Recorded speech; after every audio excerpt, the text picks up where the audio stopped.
मेरे परिवार वाले सोचते थे कि मुझे एक ऑटो रिक्शा चलाना चाहिए, क्योंकि मेरे पिता रिक्शा चलाते थे। एक रूम में हम लोग रहते थे, उसी में किचन था, उसी में नहाना था, उसी में खाना बनाना, उसी में हम सभी लोग रहते थे। इसी दौरान मेरी मदर की डेथ भी हो गई।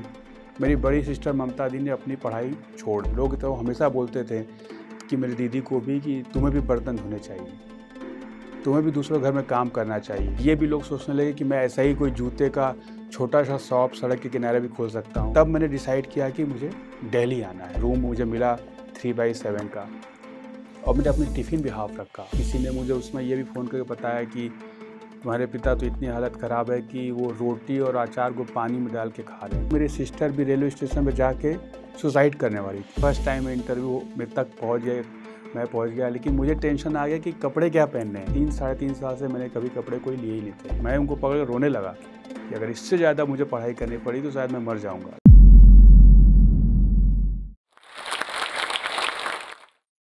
नमस्कार दोस्तों, मेरा नाम गोविंद जायसवाल है और मैं बनारस, काशी, जो आध्यात्मिक नगरी और शिक्षा का केंद्र रहा है, उसका रहने वाला हूँ। 2007 में मैंने यूपीएससी की परीक्षा पास की। हिंदी माध्यम से मेरा तीसरा स्थान था और ऑल ओवर इंडिया मेरा 48 स्थान था। दोस्तों, बनारस वैसे तो भारत की सबसे पुरानी नगरी है, इतिहास से भरा हुआ है और कई सपनों का केंद्र रहा है। उसमें से एक मेरा भी सपना, मेरा भी एक परिवार था। मेरे पिता बनारस के अलईपुरा इलाके से रहने वाले थे और वो रिक्शा चलाते थे। मेरी माँ पढ़ाई लिखाई में नहीं थी, एक घर को संभालती थी, लेकिन उन्होंने अपनी सारी ज़िंदगी मेरे लिए सपने बुनने में लगाए थे। मैं 3 बहनें हैं। बचपन में हमेशा हम लोग खेलते रहते थे, अपने आस-पास बनारस के गलियों में घूमते रहते थे।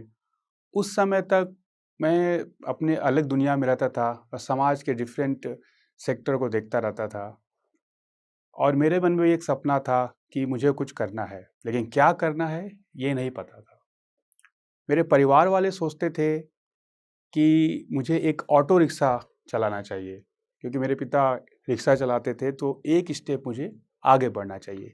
और मैं भी सोचता था, मैं ऑटो रिक्शा या किसी काम के डिफरेंट वैरायटी से अनुभव परिचित नहीं था कि हर काम का अपना एक अलग वैल्यू होता है। मुझे ये लगता था कि हर काम के अपना अपना रिस्पेक्ट होता है। लेकिन ज़िंदगी के कई पड़ाव आए और क्लास 6 पे मुझे एक शिक्षा मिली कि समाज कि बहुत वर्ग ऐसे हैं जो अभी तक लोगों को उनके काम के, उनके बैकग्राउंड से, उनके पिता के व्यवसाय से जोड़ते हैं। एक ऐसा ही इंसिडेंट मेरे साथ भी हुआ। जब मैं 12 साल का था, क्लास 6 में पढ़ रहा था, तब मैं अपने एक दोस्त के घर में खेल रहा था। उस समय उसके पिता आए और उन्होंने मुझसे पूछा कि तुम किसके बेटे हो? तब मैंने बताया कि मैं नारायण जी का बेटा हूँ। तो उन्हें नाम तो पता नहीं था, लेकिन उन्होंने फिर पूछा कि क्या करते हैं? तब मैंने बताया, और उस इंसिडेंट ने मेरी लाइफ के सोचने की दिशा को बदल दिया। फिर उन्होंने बहुत ही एक अपमानजनक भाषा का प्रयोग करते हुए मुझे वहाँ से निकाल दिया। फिर मुझे समझ में नहीं आया कि ये अचानक क्या हो गया, क्योंकि वो मेरा दोस्त बहुत अच्छा था, मैं उसके साथ हमेशा खेलता रहता था और क्लास में हमेशा फर्स्ट भी आता था, पढ़ाई भी करता था। इस प्रश्न को लेकर मैं अपने एक टीचर के पास गया।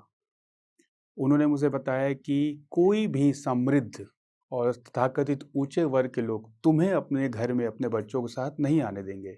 उसका रीज़न ये है कि तुम्हारी जो बैकग्राउंड है, वो बैकग्राउंड अलग है। कोई भी नहीं चाहेगा कि किसी रिक्शा चलाने वाले, ट्राली चलाने वाले, इस टाइप के लोगों के बच्चे के साथ कोई आए, जो कि मुझे तब भी समझ में नहीं आया। तो मैंने उनसे ये प्रश्न तब भी पूछा कि कैसे बैकग्राउंड बदलते हैं?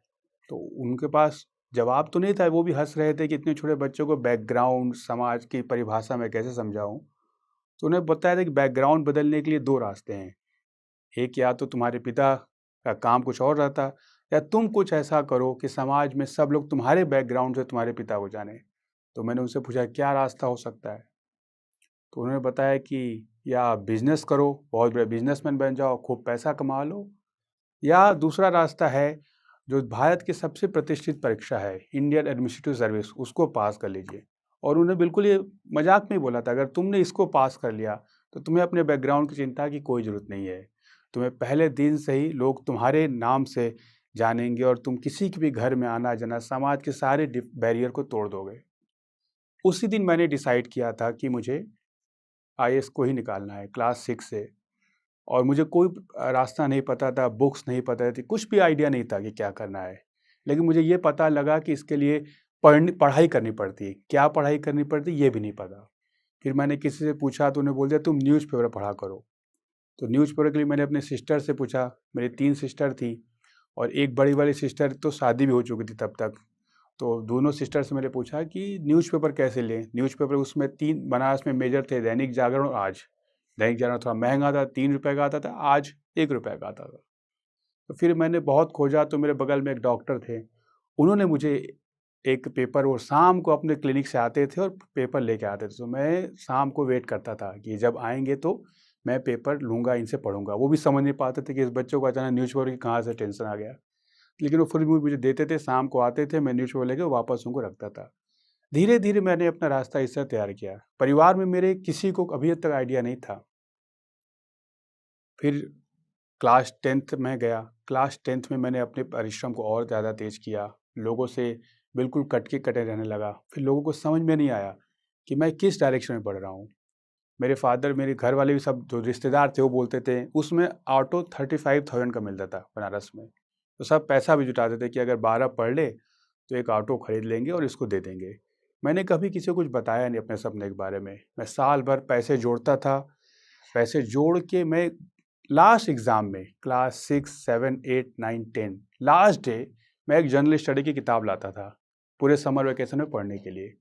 उस जनरल स्टडी को मैं अपने छुपा के लाता था कि कोई देख न ले कि कोई क्या बोलेगा। और मैं जिस बिल्डिंग में रहता था उस बिल्डिंग में एक-एक रूम में सब लोग रहते थे। एक रूम में हम लोग रहते थे, उसी रूम में आपका किचन था, 12/8 का था। उसी में किचन था, उसी में नहाना था, उसी में खाना बनाना, उसी में हम सभी लोग रहते थे। उस रूम में भी मैं अपने आप को सबसे कटा-कटा रहने लगा, सीढ़ियों पर बैठ के पढ़ाई करने लगा। रात में लैंप जलाकर मैं अपनी पढ़ाई करना शुरू किया।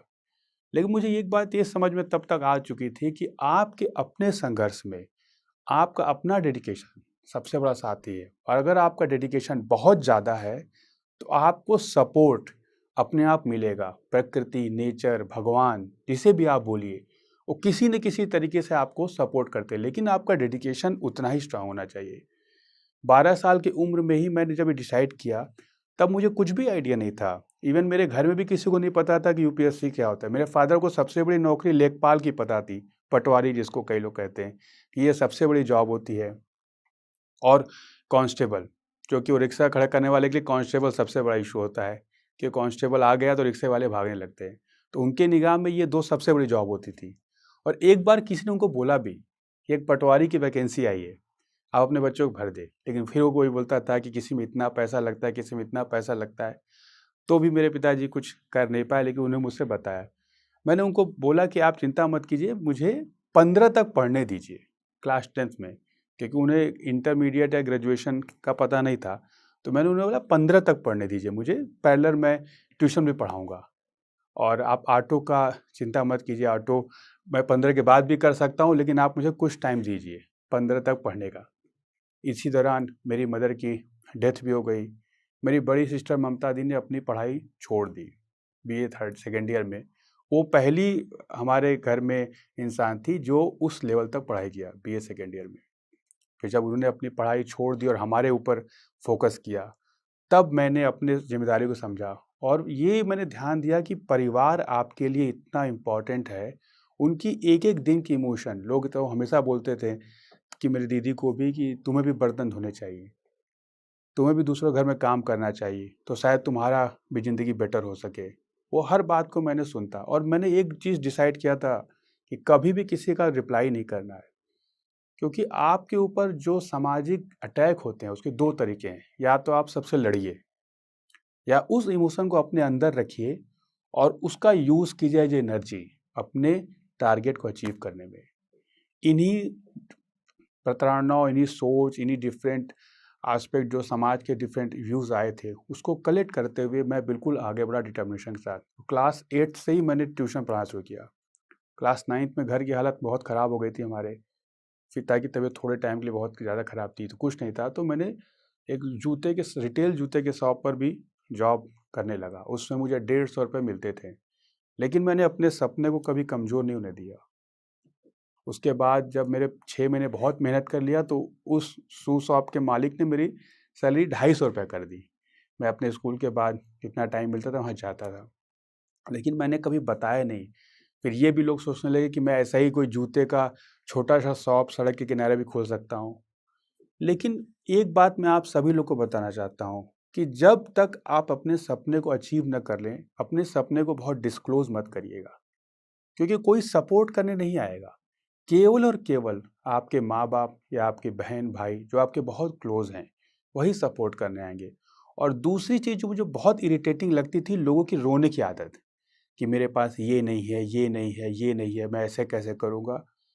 जिस परिस्थिति में आप पैदा हुए हैं, जो आपके पास 2 हाथ या 2 पैर हैं, आप रोते तो नहीं कि मेरे पास 10 हाथ होते तो मैं ये काम करता। 2 हाथ से ही आप काम करते, और दुनिया में जितने काम हुए हैं, जितने भी सक्सेस स्टोरी हुई, आपने 2 हाथ से ही लोगों ने किए, एक ही दिमाग से किए। तो रोने वालों का जो डिफरेंट एस्पेक्ट होता है, वो मुझे चीज़ बचपन से इरिटेट करती थी। और आज भी मुझे कोई बोलता है ये बात मेरे भी ऑफ़िस में कि मुझसे ये हो पा रहा है, ये नहीं हो पा रहा है, वो चीज़ मुझे बहुत इरिटेट होती है। आप कितना प्रयास करते हैं, वो इम्पोर्टेंट है। नहीं हो पाएगा ये बात तो सोचना ही बेवकूफ़ी, क्योंकि दुनिया में हर इंसान हर काम करने के लिए कैपेबल है। इसी भावना के साथ मैं आगे बढ़ा, और मैं अपने फ़ादर को भी सांत्वना देता था कि 10 हो गया, अब 12 हो गया। मैं अपना खर्चा तब तक खुद निकालने लगा था। मेरी सिस्टर भी अपना, उसमें मोती की माला होती है, आप में से कई लोग जानते होंगे, उसको आप बीनिए तो शायद 40 माला बीनने पर आई थिंक 6 या 7 रुपये मिलता था उस टाइम। वो भी करती थी। घर इसी तरह हमारा आगे बढ़ा था। फिर मेरी बड़ी सिस्टर की शादी हो गई, छोटी सिस्टर थी उनकी भी शादी हो गई, और ग्रेजुएशन फर्स्ट ईयर से मैं घर में अकेले रहने लगा।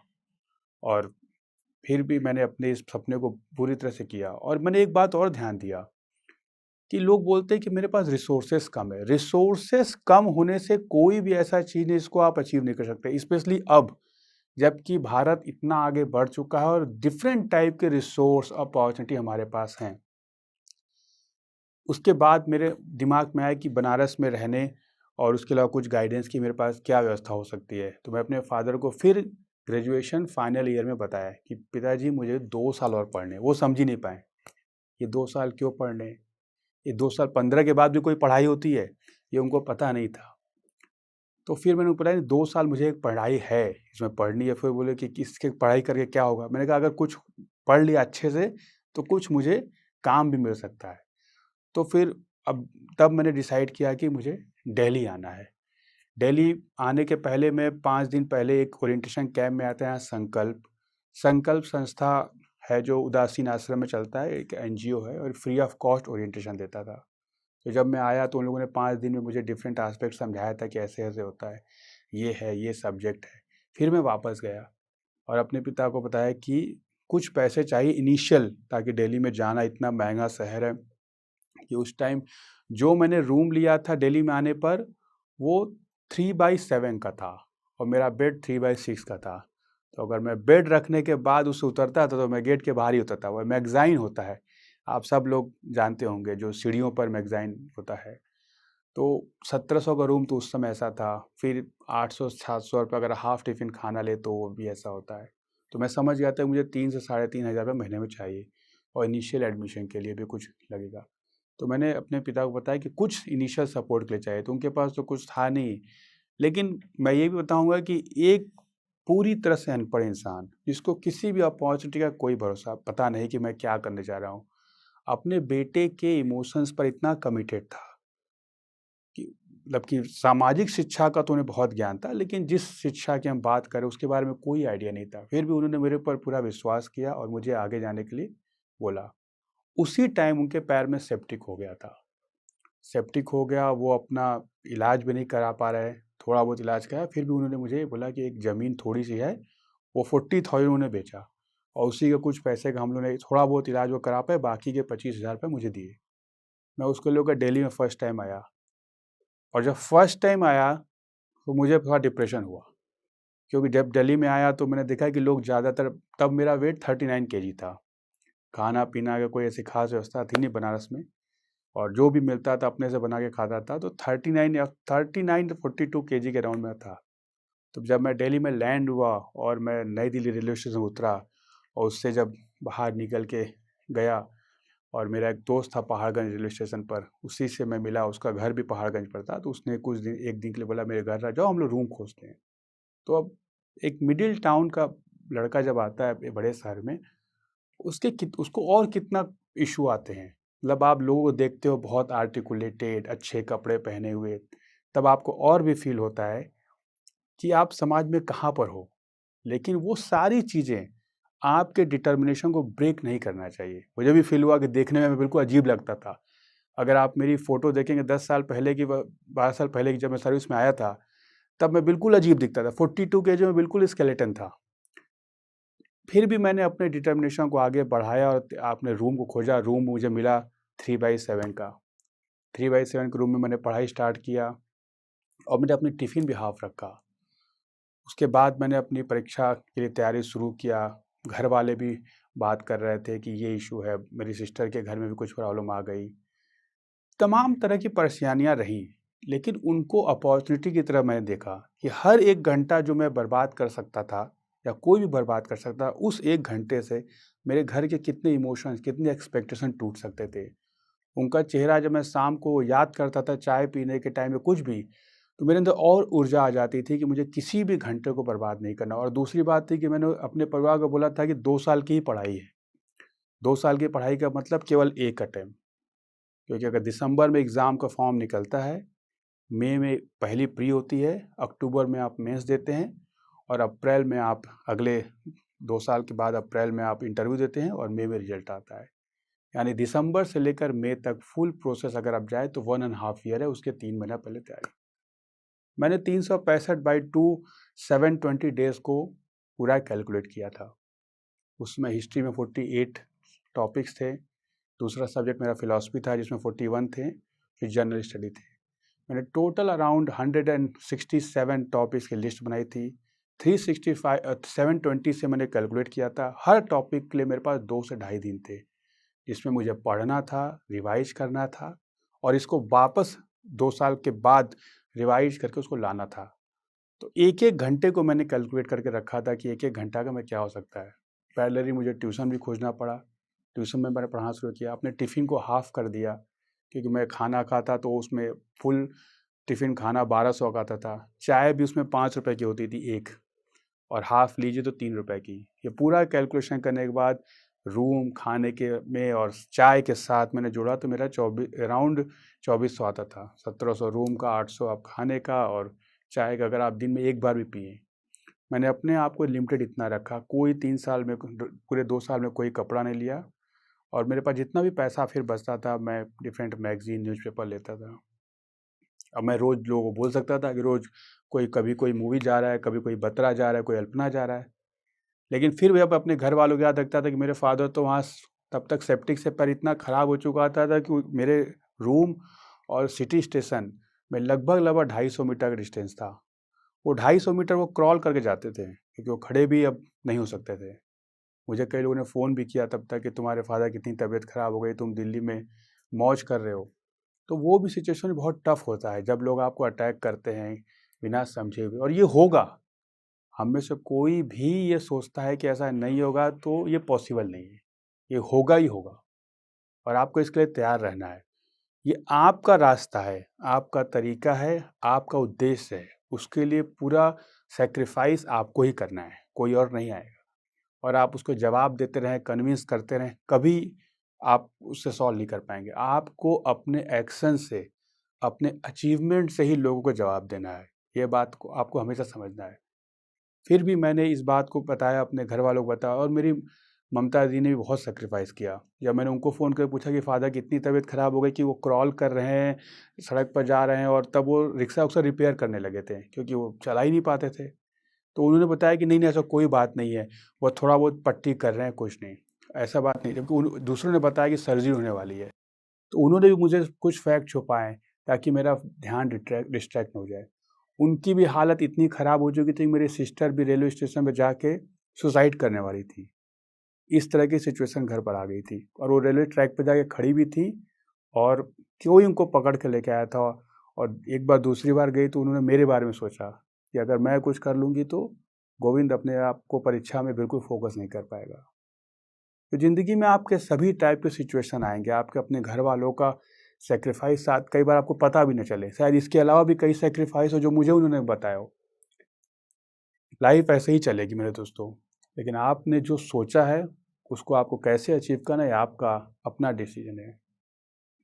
मैंने अपनी तैयारी शुरू की जब मैंने हिस्ट्री और हिस्ट्री सब्जेक्ट मैंने कैसे चूज़ किया। मैं जब दिल्ली आया था तो किसी ने एक तैयारी करने वाले जा रहे थे हिस्ट्री की, उनका प्रिपरेशन था, वो चारों अटेम्प्ट ख़त्म हो गए थे।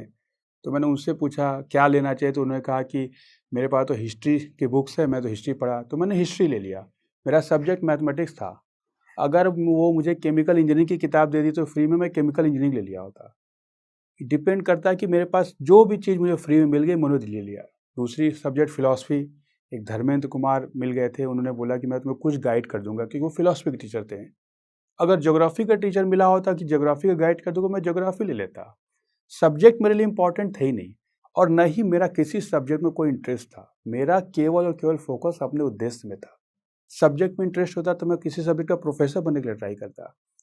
मेरे उद्देश्य या आपके जो उद्देश्य हैं उसको अचीव करने के लिए टूल्स पर मत इंटरेस्ट, टूल्स में प्यार नहीं होना चाहिए। वो टूल्स या वो इंस्ट्रूमेंट आपके सब्जेक्ट को या ऑब्जेक्टिव को अचीव करने के लिए, मेरा किसी सब्जेक्ट से कोई लगाव नहीं था। मैंने उन दोनों सब्जेक्ट में, चूँकि एक फ्री में बुक मिल गई, एक फ्री में टीचर मिल गया, इसी तरह उन दोनों की तैयारी शुरू किया और पहला फॉर्म भरा यूपीएससी का, यूपीपीसीएस का। रिजल्ट आया, दोनों के प्री मेरे क्वालिफाई हो गए थे और जिस दिन प्री का रिजल्ट आया उस दिन मेरा ट्यूशन जिसको मैं पढ़ाता था उसके फादर का ट्रांसफ़र हो गया। अब 10 अगस्त को सारे लोग जो फर्स्ट अटेम्प्ट में प्री भी निकाल लिए थे, कई सारे लोग बहुत खुश थे और मैं 10, 11, 12 अगस्त को 3 दिन ट्यूशन ही खोज रहा था कि ट्यूशन मिल जाए सर्वाइवल के लिए। जब 12 अगस्त की शाम को मुझे ट्यूशन मिल गया तो 13 अगस्त से मैंने फिर पढ़ाई पर फोकस किया।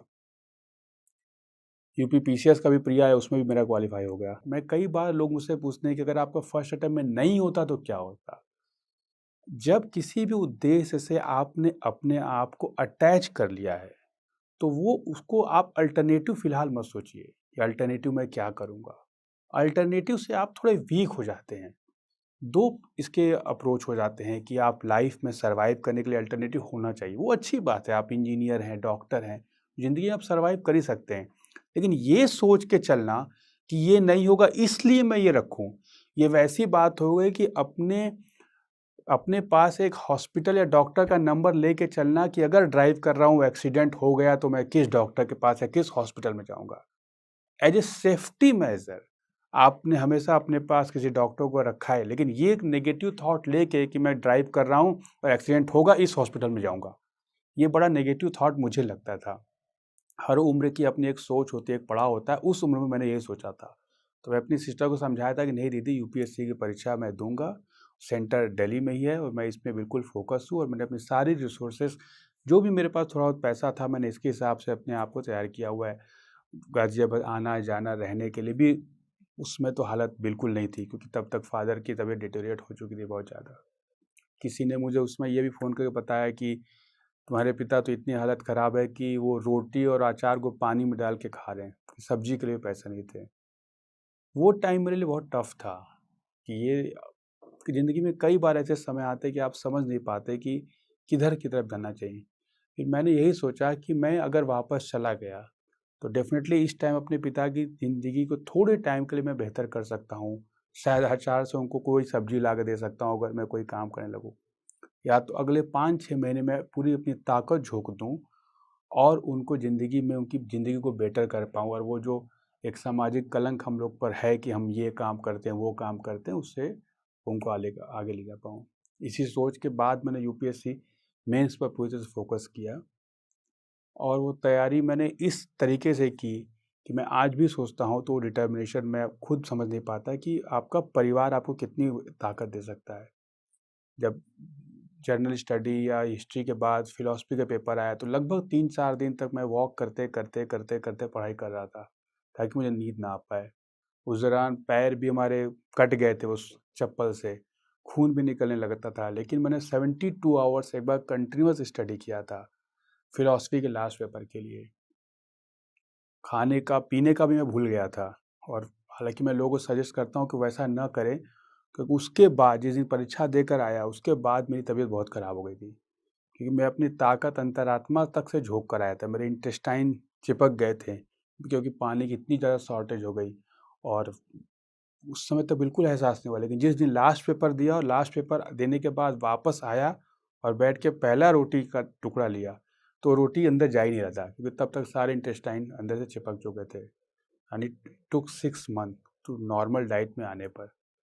लेकिन उसके बाद ज़िंदगी में बहुत सारे इशू आए, लेकिन ये मैं आप सबको सजेस्ट करूँगा कि स्वास्थ्य का भी ध्यान रखना है। और ज़िंदगी में हर समय हर चीज़ में बैलेंस मैं नहीं कर पाया कि इतना फोकस भी करूँ, इतना स्वास्थ्य का भी ध्यान लूँ, लेकिन मेरा फोकस उस लेवल तक जा चुका था कि मैं अपने शरीर को भी भूल रहा था कि मेरी क्या लिमिटेशन है शरीर की। यूपीएससी के मेंस देने के बाद मैं वापस घर आया, और घर पर मैंने फादर की हालत देखी तो और भी हो गया, क्योंकि उनका जो सर्जरी भी करवाया घर पर, वो कहते हैं ना कि उसमें जो शून्य करने के लिए इंजेक्शन लगाता है वो भी नहीं लगाया डॉक्टर ने, वो उसी तरह लाइव कर दिया, क्योंकि अच्छे डॉक्टर के पास जाने की भी हमारे पास वो नहीं थी। तो घाव बढ़ चुका था। मुझे ये समझ में आ चुका था कि मेरे पास 3 से 4 महीने ही हैं, और जितनी जल्दी मैं अपने आप को प्रिपेयर कर पाऊँ। अब सिस्टर को भी मैंने अपने आप को बहुत समझाया, वो भी मुझे मैं उनको पकड़ कर रोने लगा कि अगर इससे ज़्यादा मुझे पढ़ाई करनी पड़ी तो शायद मैं मर जाऊँगा, क्योंकि मैंने अपनी शरीर के सारे लिमिटेशन को क्रॉस करने की कोशिश किया था। फिर जब मैं दिल्ली वापस आया तो फिर मैं मजबूत हुआ, और आप विश्वास मानिए फिर मैंने अपनी ही गलती को पॉइंट आउट किया कि इस साल तैयारी मुझसे ये हुआ, ये हुआ, ये हुआ, ये गलती हुआ। अगर अगले साल देना पड़ा तो इस सब गलती को मैं कैसे काउंटर करूँगा। मैंने ये भी सोच रहा हूँ कि 6 महीने ही टाइम है, और लेकिन मैं अगले अटेम्प्ट का भी तैयारी करना शुरू कर दिया, क्योंकि इमोशनल एस्पेक्ट आपके जीवन के व्यवहारिक चीज़ों को कभी भी वो ना कर पाएँ, कि हो सके कि ना हो किसी वजह से, हो सके कम रैंक आ जाए, तो मैं क्या करूँगा? तो बैठ कर रोना तो नहीं है। तब मैंने अगले साल की भी तैयारी करना शुरू कर दिया, कि और पहले अपने ही 20 मिस्टेक निकाले जो मुझे ही नहीं, मुझे अपने आप को, मैं अपना सबसे बड़ा आलोचक था। मैंने ज़िंदगी में जिस परीक्षा में अपने असेसमेंट किया, मैं उससे ज़्यादा हमेशा 20 से 25% मेरे आते थे, क्योंकि मैं अपना बहुत टाइट असेसमेंट करता था। मैंने 10th में असेसमेंट जितना किया उससे मेरा 27% ज़्यादा आया। 12th में जितना असेसमेंट किया उससे भी ज़्यादा मेरा 30% के अराउंड आया। ग्रेजुएशन में भी यही रहा। तो मेरा असेसमेंट इतना टफ होता था मेरा खुद का, कि मेरे हमेशा रिजल्ट उससे बहुत आगे आता था। तो मैंने जब अपने ही 20 मिस्टेक निकाले, और 20 मिस्टेक के बाद मैंने ये सोचा कि मैं इसको अगले साल और भी एनर्जी लगा कर पूरा करूँगा, अगर किसी वजह से कोई एडवर्स रिपोर्ट आती, एडवर्स कुछ होता है कि मेरा रैंक ठीक ना आ पाया, मेरा नहीं हो पाया। और इसके साथ साथ मैं घर को भी देख रहा था, और अपने सारा ट्यूशन मैंने खुद ही करना शुरू किया। नवंबर का महीना फिर स्टार्ट हुआ, फिर ट्यूशन पढ़ाना फिर प्री स्टार्ट किया, और फिर उसके बाद मेरा इंटरव्यू का रिजल्ट आया। इंटरव्यू का रिजल्ट आया तो सारे बहुत खुश थे कि फर्स्ट टाइम इंटरव्यू में तक पहुंच गए, मैं पहुंच गया। लेकिन मुझे टेंशन आ गया कि कपड़े क्या पहनने हैं, क्योंकि मेरे पास तब तक कोई कपड़े भी नहीं थे। मैंने अपने एक फ्रेंड से पूछा, तो शूज़ तो मैंने उसके ले लिए। शूज़ को उसकी हाइट में से थोड़ी कम थी, फिर भी मैंने उसके शूज़ को कुछ खींच कर पहन लिया। टाई भी पहन लिया, लेकिन पैंट शर्ट तो किसी का भी फिट नहीं आ सकता, और 3 साढ़े 3 साल से मैंने कभी कपड़े कोई लिए ही नहीं थे।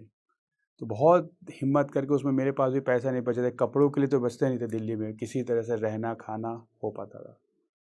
तो फिर मैं अपनी सिस्टर को फ़ोन किया कि मुझे बहुत डरते हुए, मैं उनकी हालत भी जानता था कि पैंट शर्ट के लिए कपड़े चाहिए, एक जब कपड़ा लेना है, और शायद 2000 तक में मिले पैंट शर्ट का कपड़ा लेना और सिलवाना।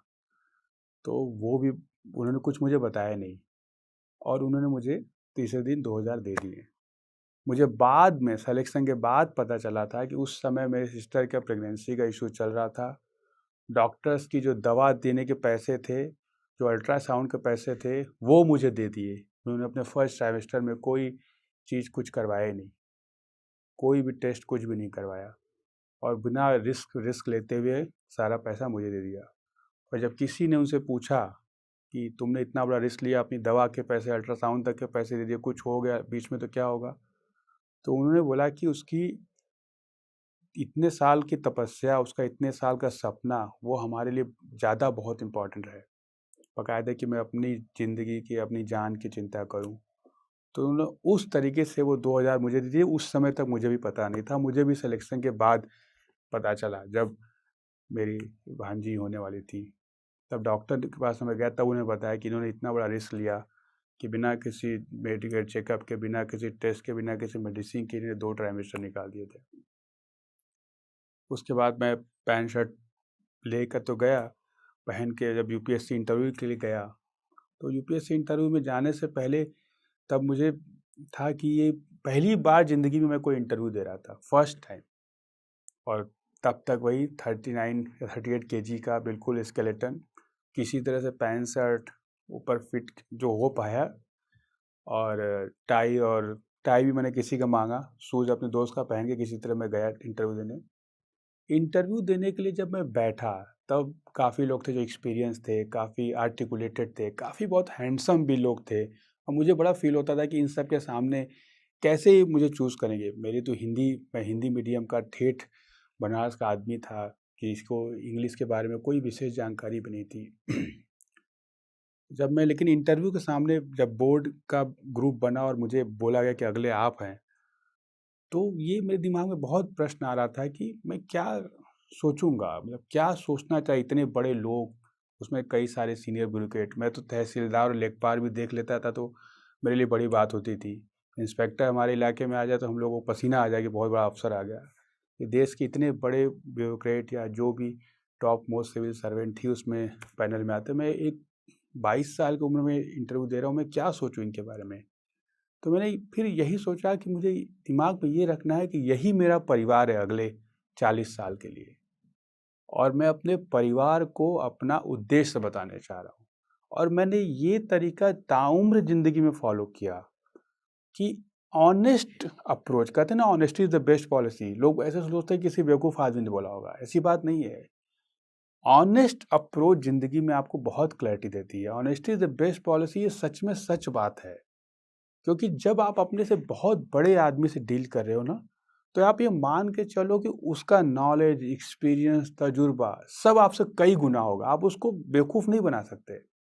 तो मैं यही सोच के गया कि ये मेरा परिवार है और जो मन में है, जो सोचता हूँ, वही बात बोलूँगा। और जब मुझे इंटरव्यू कॉल किया गया था, उस बोर्ड की चेयरमैन परवीन तला मैडम थी। इंटरव्यू बहुत सारे इश्यूज़ पर चले, का बनारस पर चले, गांधी जी पर चले, देश की स्थिति पर चले, बहुत सारे इशू पर हुए इंटरव्यू। 40 मिनट चलने के बाद जब मैं निकल रहा था तो चेयरमैन ने मुझसे पूछा था कि गोविंद, इंटरव्यू बहुत अच्छा हुआ, लेकिन अगर तुम्हारा नहीं होता तो अभी तो तुम 22 साल के हो, तुम्हारे पास और मौके हैं, तो और मौके दोगे? मैंने उनसे बोला, मैडम ज़िंदगी में नेगेटिव अप्रोच तो कभी रही नहीं, और ये सफ़र जो 1.5 साल का था, फाइनली आप लोग से मिलना हुआ, बहुत ही अच्छा रहा। और मैंने वही अपने बेसिक प्रिंसिपल को दोहराया कि गाड़ी चलाते हुए हॉस्पिटल का एड्रेस लेके चलने की मेरी आदत नहीं है। तो यहाँ तक प्रोसेस ज़िंदगी का बहुत अच्छा चला, आपसे मिल के बहुत अच्छा लगा। नहीं होगा तो क्या करना है ये नहीं सोचा अभी, और मैं इसी प्रोसेस को आगे कंटिन्यू रखूँगा, और मुझे उम्मीद है कि मैं आपके अपेक्षाओं पर आगे भी खरा उतर पाऊँ। बस इतना कह के मैं बाहर निकल गया। और फिर 1 महीने बाद मेरा रिज़ल्ट आया, 14 मई को था। और जब रिज़ल्ट आया तो किसी ने फ़ोन किया कि आपका 48 रैंक्स आ गया है। तो मैं भी जाके दौड़ते हुए कैफ़े में चेक किया, और पहला कॉल जब मैंने किया अपनी सिस्टर को, तो मेरी ममता जी तो बिल्कुल वो, मतलब कि वो ब्लैकआउट उनको हो गया था, वो बोल ही नहीं पाए और बहुत देर से उनको होश भी नहीं रहा। लेकिन मेरी दूसरी सिस्टर वो बहुत रोती रहीं। और फिर मैंने देखा समाज कैसे बदलता है। कितने सारे लोग कॉल, मेरे घर पर 2-3 दिन तक भीड़ रही, कई जाने के लिए लोग, जो मेरे रिश्तेदार जिनको मैं खुद नहीं जानता था, वो मुझे फ़ोन करेंगे तुम्हारे घर पर जाना चाह रहे हैं, लेकिन भीड़ है, किसी से मिल ही नहीं पा रहे हैं, और मैं यहाँ दिल्ली में, और कोई किसी से पता ही नहीं क्या हो रहा है। अचानक उसमें भी बहुत मीडिया वाले, न्यूज़ वाले आते थे। तब मैंने देखा कि समाज या सोच कैसे बदलती है लोगों की। आपके बैकग्राउंड, सो कॉल्ड बैकग्राउंड, जिसको मैं क्लास 6 से चेंज करने की कोशिश कर रहा था, तो फाइनली वो चेंज हुआ बैकग्राउंड। और आपके कहते हैं ना, कंटेंट पर फोकस न करके दुनिया आपके बैकग्राउंड पर फोकस करती है। कुछ लोग, लेकिन कई जेन्युइन लोग आपके लाइफ में ऐसे भी रहेंगे जो आप पर फोकस करेंगे, आपके बैकग्राउंड पर नहीं फोकस करेंगे। तो इसलिए मेरा सजेशन ये हमेशा रहा आप लोग सभी लोगों से कि हमेशा ज़िंदगी में उनको बहुत इंपॉर्टेंस दीजिए जो आप पर फोकस रखे हैं, आपके बैकग्राउंड पर नहीं फोकस रखे हैं। क्योंकि वही लोग हैं, बैकग्राउंड चेंज होते रहते हैं, बनते हैं, बिगड़ते हैं, लेकिन जो लोग आप पर फोकस रखे हैं, आपके माता पिता या आपके भाई बहन, उनसे इम्पोर्टेंट कुछ भी नहीं होता। इसी चीज़ को मैंने बाहर जब बनारस गया तो बनारस में जब मैं ट्रेन स्टेशन गया तो पूरा शहर था, ढोल नगाड़े थे। मेरे फादर को तब भी समझ में नहीं आ रहा था। और एक इंसिडेंट में बताऊँ, मेरे इंटरव्यू के 4 दिन पहले मेरे फादर रिक्शा बना रहे थे, तो एक कांस्टेबल ने आया, उनको रिक्शा को पीटने लगा। वो खड़े तो हो नहीं पाते थे, उसमें पैर खराब हो चुका था। ये हटाओ हटाओ। तो बगल में हमारे इंद्रदेव मिश्रा एक रहते थे, तो उन्होंने बताया, तुमको पता है इनका लड़का आईएएस का इंटरव्यू दिया अभी। तो उसको विश्वास ही नहीं हुआ, क्योंकि इंद्रदेव मिश्रा काफ़ी पढ़े लिखे लॉयर थे। तब उस लगा कि ये तो सही बोल रहे होंगे, तब उसने कुछ बोला नहीं। लेकिन जब 4 दिन बाद रिजल्ट आया तो वही वो कांस्टेबल आया था मेरे फादर से मिलने कि मैं समझ नहीं पाया कि इतना भी आपका लड़का आगे सोच रहा है ये। तब मेरे फादर को समझ में आया कि मैं किसी बहुत बड़े पोस्ट पर पहुंच गया हूँ, तो उनको इंडियन एडमिनिस्ट्रेटिव सर्विस या यूपीएससी के बारे में कोई नॉलेज नहीं था।